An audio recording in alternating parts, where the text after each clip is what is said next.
திண்டுக்கல் அருகே நத்தம் துரைக்கமலம் அரசு பள்ளி மாணவர்கள் ஆசிரியர்களை கண்டித்து திடீர் சாலை மறியல்.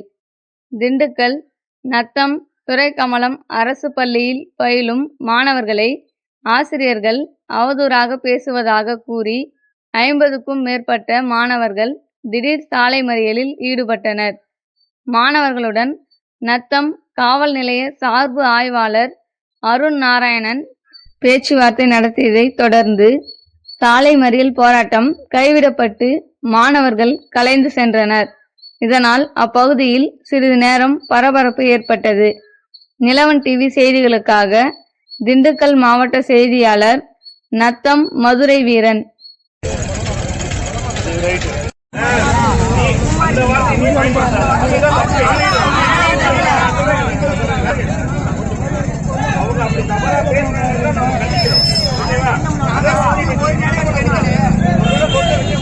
ரொம்ப உண்மையிலே மதுரை முந்தி மாதிரிலாம் கிடையாது.